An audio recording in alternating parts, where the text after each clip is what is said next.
Hello, this is Darrell Castle with today's Castle Report. This is Friday, the 14th day of March in the year of our Lord 2025. I'll be talking about several things that, taken together, in my opinion, represent an attempt by President Trump to reset the global order. Some of those things include a proposal for a ceasefire in Ukraine, along with the U.S. and Europe's special relationship, and then the attitude of the U.S. toward Russia. U.S. National Security Advisor Mike Waltz and Secretary of State Marco Rubio went to Jeddah, Saudi Arabia, for talks with Ukrainian officials about a proposal for ending the Ukraine-Russia war. It's a very difficult thing to end a war unless you're able to raise your flag over the enemy's capital. Getting two warring sides to just stop fighting and stand in place is very difficult because one side or the other always has the advantage or the momentum and wants to keep it.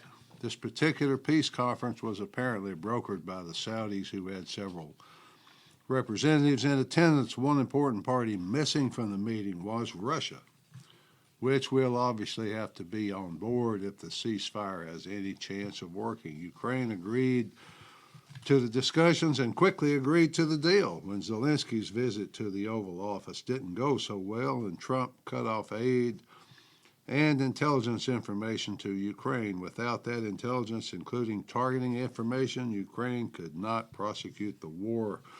So Zelensky swallowed his pride and accepted the deal. Now it has to go to Russia for approval. That might be difficult, because Russia seems to think it has the advantage. Several Russian missile attacks against Ukraine have occurred since the deal was made, but that is probably just trying to appear dominant before Putin talks to Trump or whatever.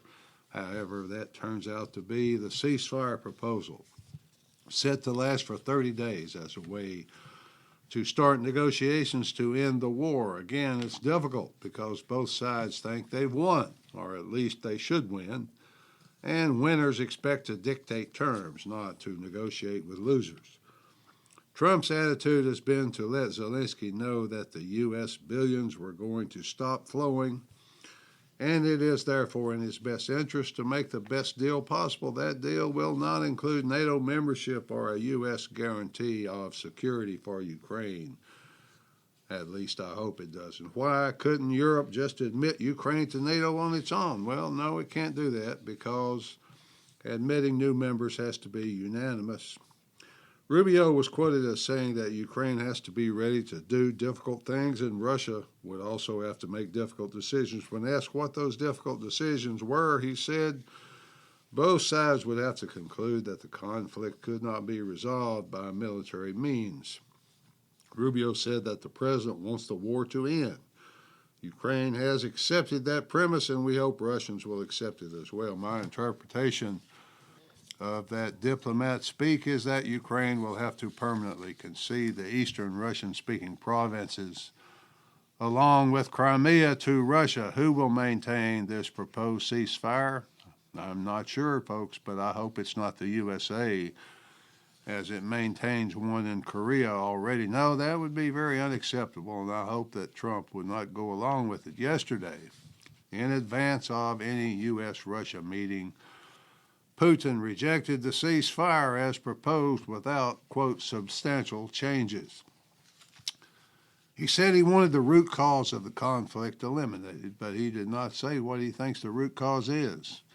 He wants guarantees that the Ukrainians will not mobilize, train soldiers, or receive weapons during the ceasefire. These proposals seem pretty reasonable to me, assuming that Putin would also agree to abide by them, although his announcement did not say that he would.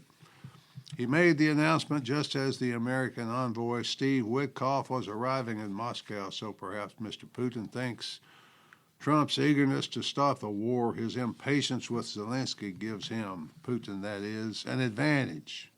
So we wait and we see what happens. In my opinion, Trump wants the war to end as part of resetting the U.S. relationship with Russia. He wants a future relationship based on commerce and business rather than who has the most missiles. This, in effect, is a new world order in the making, the new world, as Trump apparently sees it, includes the U.S., Russia, and China as equal partners, or in other words, a multipolar world. The Ukraine war and war in general, I presume that includes the Middle East wars, are the things preventing Trump from doing what he intends to do, and that is to reverse what the World Economic Forum calls the Great Reset. So what is the Great Reset, or world order, that he wants to reverse? The world envisioned by the WEF, certain divisions of the UN, is a world without religion except ultimately the worship of the new world government. It is a world without nations, without race, without even gender.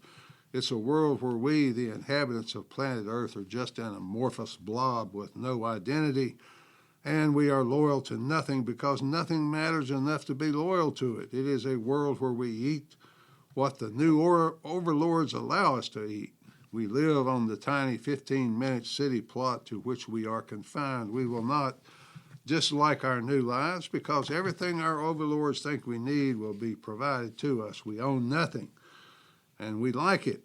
We always feel safe and secure because we do have the safety and the security of the slave.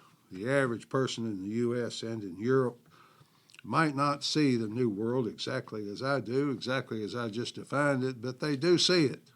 And they have developed a seething rage at what has been done to them in their world. You could call this new energy MAGA, or whatever you want to call it, but on both continents, a determination to root out, change, or destroy the enemies of all that's honorable and decent is growing in intensity. The elite don't see it. They don't get it. And so they continually double down on their policies. They continue to tell us that, yes, men can get pregnant, and yes, a man can become a woman just by thinking about it all over the world.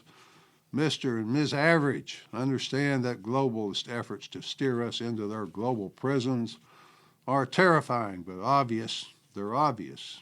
So they're turning to leaders who share their opinions and are not afraid of being hated.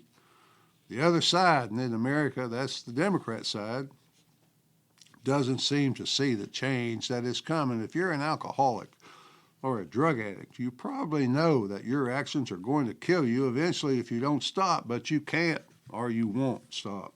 I guess that analogy makes sense when the woke policies are obviously nonsensical, but obviously continue anyway, even when rejected by a majority of people. In Europe, 27 countries pledged to continue the Ukraine war by pouring more and more money, more and more equipment into the struggle. I suppose they will continue until the last Ukrainian is dead. They say they want Ukraine to continue the war, but that country has few men of fighting age left and is now recruiting the older and younger generations to pour them into the meat grinder. A tiny few Europeans resist the urge to kill their way into the Great Reset. Viktor Orban of Hungary says, no, I will not help you kill more people because Trump is right. He's right about this struggle. Quote, strong men make peace, weak men make war, end quote. Here in America, the counter-revolution continues. It insists on reciprocal tariffs with friendly nations and hostile nations alike, but those who have imposed tariffs on American manufacturers for many years, such as Mexico, Europe, and especially Canada, are starting to understand that the old ways whereby they can impose tariffs on the U.S., but the U.S. cannot reciprocate, those ways are changing. The counter-revolution requires a leader who is not afraid of controversy. Trump seems to embrace controversy rather than run from it. He apparently sees what he's trying to do in the world as similar to building a tower in New York City. Against all the odds, financing has to be found. And incidentally, folks, in New York, prosecutors try to put you in jail for doing that. Deals have to be made. Opponents must be overcome. Eventually, a beautiful and superior product is delivered to the public. That's the business model he's used throughout his career. Fortunately for President Trump, his Democrat opposition is the greatest weapon he has. Sane people would look at the results of the election and the way the world is changing, and they would reflect on what that means for them. But these people are not sane. They apparently love war. At least in theory, they love it. I doubt that any of them would want to fight the wars they favor so much, but nevertheless they seem to like it for others. When asked if they want this war to continue for another 5 years, they applaud wildly. They're foul-mouthed to the point that they can't separate the floor of the House and the Senate from their den or some bar they might be in. The F word, once reserved to illustrate very important points and always indicate you reject all forms of conventional morality, is now the first word out of the mouths of Democrat lawmakers. They talk of American exceptionalism, and yet their exception is so vile and so profane, they are embarrassing, infantile, exhibitionist. They don't seem to understand why others don't appreciate their juvenile antics. They are so completely out of touch with the American people that Trump's counter-revolution seems perfectly normal. The same thing is happening in Europe as the European people try to escape from the Great Reset. Europe doesn't have our inconvenient constitution, so they simply disenfranchise their political opponents as they recently did once again in Romania. They deprive the people of a voice in who governs them, just as they did in ancient times. The Europeans elite try very hard to make their countries a blend of all things on earth by rejecting historic Christianity in favor of Islam and anything that promises to be an enemy of traditional Christianity. I suspect that they don't know that Islam comes to assimilate, not to assimilate, but to conquer. But they don't seem to care about that. Here in America, Democrats, rather than agree with the things Trump does, such as no boys on girls' sports teams, they choose to oppose everything he does. They have no policy positions of their own to offer us, no direction, no leadership, except the most foul-mouthed, incompetent leadership. But they just double down on what people have already rejected. If Trump succeeds in saving the world from the Great Reset, we will be able to thank the Democrat Party and its foul-mouthed politicians for the victory, at least partially. Finally, folks, democracy is not the highest form of government. Individual liberty is what made America special, and it is what has always separated us from the other democracies. Human nature makes pure democracy impossible and unworkable, so it will always be controlled and run by a tiny ruling elite, as Mr. Jefferson put it. At least that's the way I see it. Until next time, folks, this is Darrell Castle. Thanks for listening.